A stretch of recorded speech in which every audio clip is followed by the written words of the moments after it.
अच्छा आतिफ साहब ये बताइएगा कि अमूमी तौर पर दो प्रोजेक्ट एक लेमैन की अगर हम बात करें तो दो प्रोजेक्ट उसके जहन में आते हैं जहाँ पर वो इन्वेस्ट कर सकता है या रहने के लिए ख़रीदना चाहता है, या फिर घर होता है या फिर अपार्टमेंट होता है।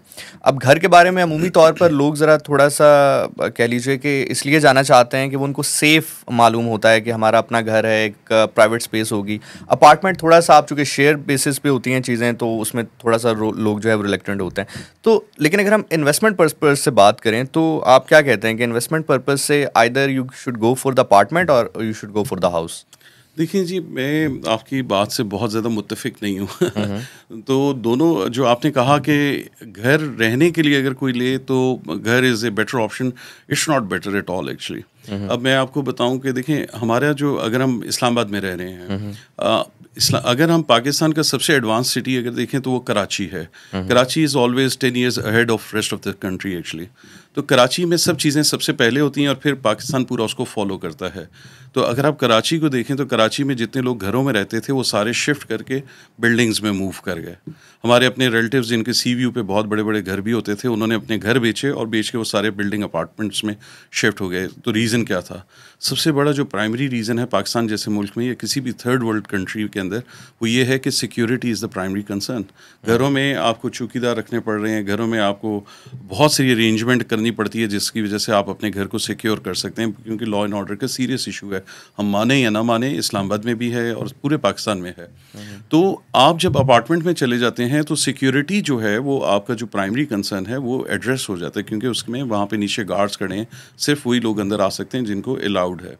दूसरी बात ये है कि हम जो घर हमारे जो बन रहे हैं वो बहुत सारे, हम लोग उसकी प्लानिंग जो है, सारी दुनिया में जो घर बनाते हैं वो बिल्डर्स बनाते हैं और वो बहुत ज़बरदस्त डिज़ाइंस होते हैं, स्पेस की ज़बरदस्त यूटिलाइजेशन होती है, वेस्टेज नहीं होती, एनर्जी एफिशिएंसी होती है, रिक्वायरमेंट सारी पूरी हो रही होती हैं। हमारे घर बड़े बड़े होते हैं।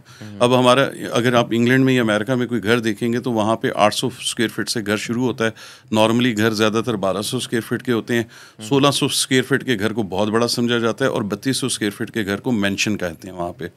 हमारे जो कनाल का एक घर होता है जो नॉर्मली यहाँ पे लोग रह रहे हैं, वो कनाल का घर हमारा 7500 स्क्वायर फीट का होता है, यानी उनके मेंशन से भी डबल है। हमारे जो छोटे घर हैं, 30-60 का घर है, वो तकरीबन 3500 स्क्वायर फीट का होता है, जो कि उनके मेंशन के बराबर है। तो इसका मतलब ये हुआ कि हम घर बहुत बड़े बड़े बना रहे हैं पाकिस्तान में, नंबर वन।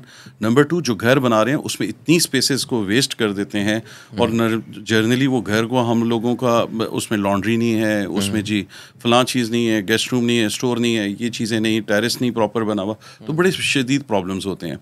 दूसरा, उसके बाद जो अगला इशू ये होता है कि हमारे जो घर हैं, इन घरों के अंदर, हम बड़े बड़े घर तो हमने बना दिए, लेकिन अब क्या होता है, गर्मी शदीद पड़ती है और सर्दी भी शदीद है। अब गर्मियों में क्या होता है, बड़ा सा घर है, उसमें 4 कमरे हैं, लेकिन पूरी फैमिली एक कमरे में घुस के बैठी है, उसमें एसी लगा हुआ है, क्योंकि जी अब बिजली के बिल बहुत आ रहे हैं, तो सारी फैमिली एक ही कमरे में बैठी है। तो क्या फ़ायदा वो सारे इतने बड़े घर का जो कि सारा खाली पड़ा हुआ है। सर्दियों में हीटर एक कमरे में लगा दिया और सारा घर उसी कमरे में बैठा हुआ है सारी फैमिली, तो क्या फ़ायदा इतने बड़े घर का। जबकि यूरोप वेस्ट में इस तरह नहीं होता, वहाँ पे घर जो है उसमें एनर्जी को प्रॉपरली मैनेज करते हैं।